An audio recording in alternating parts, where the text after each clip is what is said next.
Қалайсыңдар қыздар еке, біз бүгін сиқырлы шайқас анимесіндегі керемет персонаж Кугисаки Нобара туралы және оның ең мықты қарғыстың бірі Махитоға қарсы шайқасын айтатын боламыз. Ол шайқасты көрген кезде эйфория алып, сенің көңіл күйің өзгермеуі мүмкін емес. Кугисаки ол мінезі өте керемет, басқа қыздарға ұқсамайтын, менің жақсы көретін персонаждарымның бірі. Қырсық, ерке тотай, мінезімен қылықты, сүйкімді әрі батыл қыз. Өзінің көзқарасына өте сенімді, оның ойын ешкім өзгерте алмайды. Мысалға Итадори істеген затын дұрыс жасадым ба, жоқ дұрыс емес жасадым ба деп мың рет ойланса, Кугисаки істегенін дұрыс екеніне ешқандай күмәнданбайды. Ол өзінікін дұрыс жасадым деп 100% сенімді. Мектеп кезінде ұлдармен көп төбелесетін, бірақ керек кезде сүйкімді болатын жан. В общем, өте ақылды, ой-өрісі өсіп кеткен, сендердің тілдерінде ДП емес. Егер Наруто Хокаге боламын деп барын салса, Кугисаки мінезі тура сондай, айтқаннан қайтпайтын қыз. Басқа анимедегі қыздар ұлдарға ғашық болып артынан жүгіріп жүрсе, Кугисаки да ондай жоқ, өз бағасын біліп, өзін қатты құрметтейтін адам. Және ол ұлдарға қарағанда қыздармен көбірек араласуға тырысады. Ал енді күшіне келетін болсақ, физикалық тұрғыда өте мықты, бірақ Итадори мен Фушигура сияқты оның козырлары жоқ. Білесіңдер, я, Итадорида ол Сукуна, Фушигурада Махурага дейтін Шикигами. Кугисакидің керемет техникаларының бірі ол шегелеу және резонанс. Шегелеп жарып тастай алады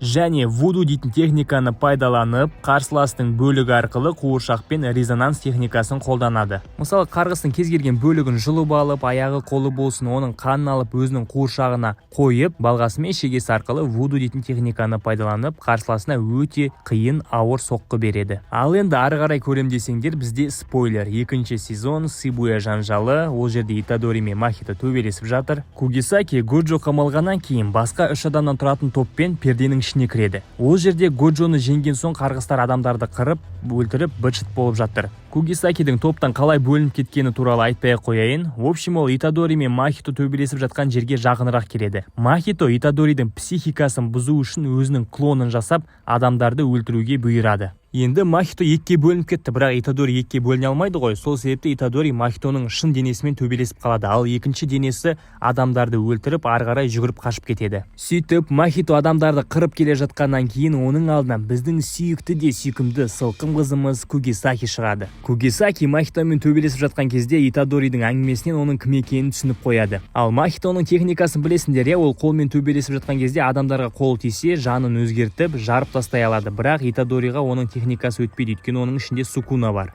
Ал Кугисакиге бұл техника өтеді, бірақ Кугисакидің жолы болып, ол оның екінші денесімен төбелесіп жатыр. Екінші денесі бұл техниканы қолдана алмайды. Махито Кугисакиге жоғарыдан қарап тұрып, типа былай айтады: менің мықтылығым соншалықты, мені барлығы таниды екен ғой деп Махито өзінің ойын білдіріп жатқан кезде, біздің Кугисаки сылқым оған күшті жауап қайтарады: мен сені танимын, сен соғыстан қаншық құсап қашатын әлгі қарғыс емессің бе деп. Ай, Кугисаки сылқым, дерзкая десе дерзкая ғой. Сөйтіп Махитоның аузын жауып, онымен төбелесе бастайды. Ал арғы жағында Итадори Махитоның негізгі денесімен төбелесіп жатыр. Бер жағында Махито мен Кугисаки төбелесіп жатыр. В общем, Кугисаки оның ішін кесіп жібереді, бірақ оған Махито күледі: ақымақ, сенің бұндай соққыларың маған өтпейді деген кезде Кугисаки оған күледі: мен жай ғана тексеріп көрдім, ал мүмкін өтетін бет деп соның өзінде сөз табады ғой.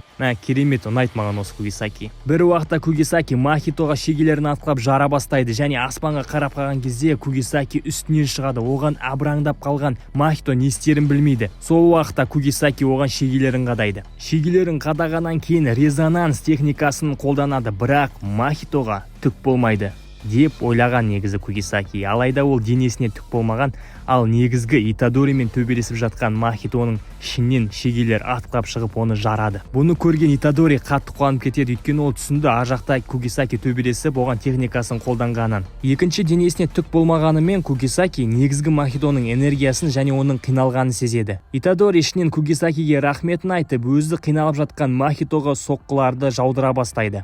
Ал мына жерден Кугисаки оған: сен жай ғана негізгі техникаларды қолдана алмайтын екінші денесі екенсің ғой деп, ол да соққыға алады. Сөйтіп Махито өзінің екі жауы бар екенін енді ғана түсінді. Махито Итадоридің соққысынан кейін сау тамтығы қалмаған, өлер алдында тұрғанын түсінген ол өзін неше түрлі бөліктерге бөліп қаша бастайды. Итадори бөлінген бөліктердің арасында бір энергиясы көп біреуін ұстап, оны езіп тастайды, бірақ ол Махито емес екен. Махито өзінің энергиясын басқа бір бөлікке беріп үлгерген. Сөйтіп Махито екінші денесіне қарай қаша бастайды, ал мына жақтан Кугисакимен төбелесіп жатқан екінші денесі де бұрыла қашады. Сол кезде жаным сол Кугисаки оған сөзін тағы да қайталап айтады ғой. Айттым ғой саған, сен төбелессең қаншық құсап қашатын қарғыссың деп артынан қуады в общем. Махитоны ар жақтан Итадори қуып келе жатыр, бер жақтан Кугисаки қуып келе жатыр. Екі Махито да жер асты жолына кіріп бір-біріне жақындайды. Ой, жоқ, бұл жерде не болатын примерно сендер сезіп тұрсыңдар ғой енді. Просто қазір не болатын ойласам мен шынымен жүрегім ауырады. Бұрылыста екі Махито бір-бірін көріп, бір-біріне қарай жақындай түседі. Оны көрген Итадори түсінді қазір не болатын. Ол Кугисакиге Кугисаки жоқ, керек емес деп айқайлайды, бірақ оны естіп жатқан Кугисаки жоқ.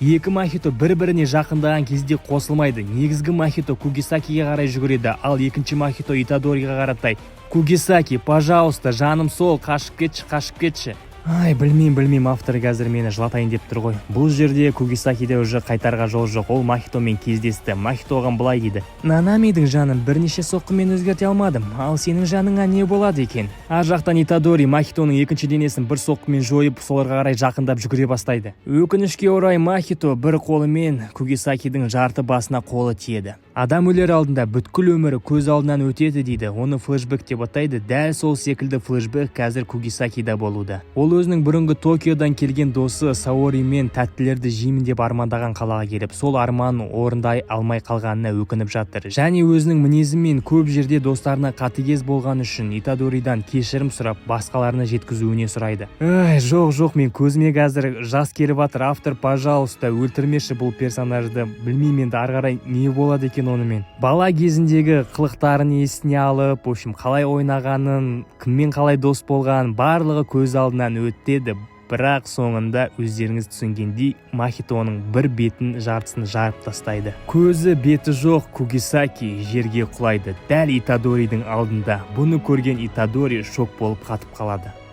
Ары қарай бұны көріп пайдаланған Махито Итадориді соққыға ала бастайды. Осымен бұл анимеде Кугисаки туралы басқа ақпарат жоқ. Егер қызықты болса, лайк басыңдар, коммент жазыңдар, жалғасын сұраңдар. Егер актив мощный болса, жалғасын саламын. Жыламаңдар, в общем, мүмкін Кугисаки бір нәрсе қылып тірі қалатын шығар. Сендермен бірге болған мен Аттила, Инстаграм, ТикТогыма тіркеліңдер, сау болыңдар.